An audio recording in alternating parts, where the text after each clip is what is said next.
Alors, l'envie de faire construire une maison individuelle avec 5 chambres et un étage est un projet relativement courant et je vous propose aujourd'hui une vidéo qui est dédiée justement à ce type de plan de maison. Avec une série de croquis, on va parler de l'organisation typique d'une maison avec 5 chambres et étages.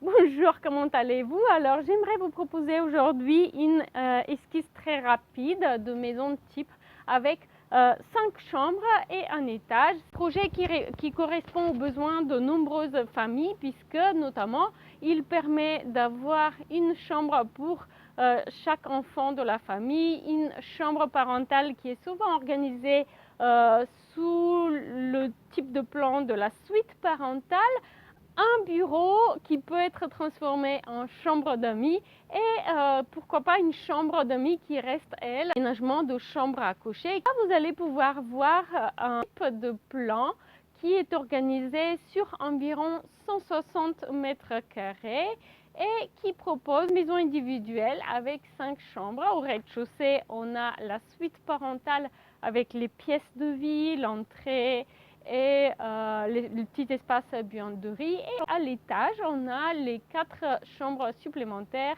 une salle de bain familiale et une petite salle de douche. Vous allez voir ici une option d'architecture contemporaine pour cette maison avec 5 chambres qui est conçue avec donc des toitures plates et puis un pergola bioclimatique qui vient prolonger l'espace de vie en extérieur, mais on peut tout à fait imaginer une architecture beaucoup plus classique pour ce type de maison. Je sais, vous pouvez voir que l'espace des pièces de vie est relativement ouvert et organisé sur environ 50 mètres carrés. La suite parentale, elle occupe environ une trentaine de mètres carrés et puis on a 10 mètres carrés supplémentaires qui sont utilisés pour l'entrée de la maison, pour les espaces de circulation, l'escalier, etc. À l'étage, on a 4 chambres qui font à peu près 12 mètres carrés chacune et l'espace de circulation également et 2 salles de bain. Donc, quand on fait la somme de toutes ces surfaces, on arrive à une surface de maison de 160 mètres carrés environ, mais on peut très facilement imaginer un plan plus généreux, plus spacieux, avec par exemple une salle de jeu qui vient s'ajouter ou alors une salle de multimédia. Et à ce moment-là, on va rapidement arriver à une maison individuelle plus généreuse qui va être aux alentours des 200 mètres carrés.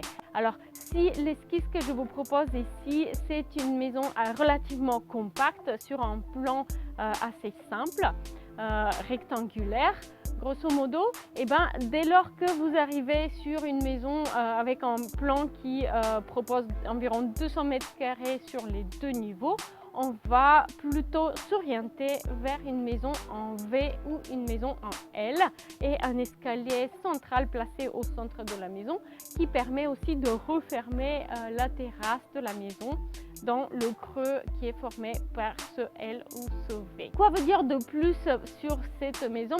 Comme vous pouvez le voir, l'aménagement des espaces extérieurs a un rôle très important pour l'architecture de la maison et notamment c'est le pergola bioclimatique qui lui donne un peu cet aspect moderne et cet aspect haut de gamme à la maison individuelle. Une maison qui est dépourvue d'aménagement extérieur, qui n'a ou pas d'avancée de toiture, peu ou pas d'espace délimitant l'entrée de la maison. Très rapidement, elle paraît un petit peu trop ordinaire.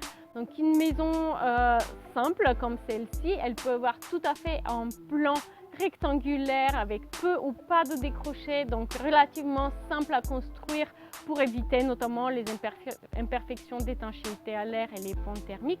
Et ben, elle peut avoir cet aspect haut de gamme qui ici est simplement donné par le volume qui s'avance à l'extérieur de la maison et détermine l'entrée de la maison. Il s'agit là d'un volume purement décoratif qui donc ne fait pas partie de l'enveloppe isolée de la maison, donc aucun danger au niveau des pompes thermiques.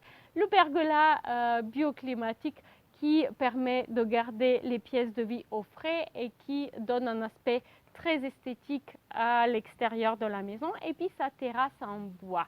J'espère que vous avez apprécié cette vidéo. Je vous invite à aller visiter mon blog Logement éco-responsable où vous allez pouvoir trouver un tas d'articles intéressants si vous envisagez la création d'un habitat de vie écologique pour vous et votre famille. Je vous remercie pour ces quelques minutes passées avec moi et je vous dis à très bientôt en ligne. Au revoir.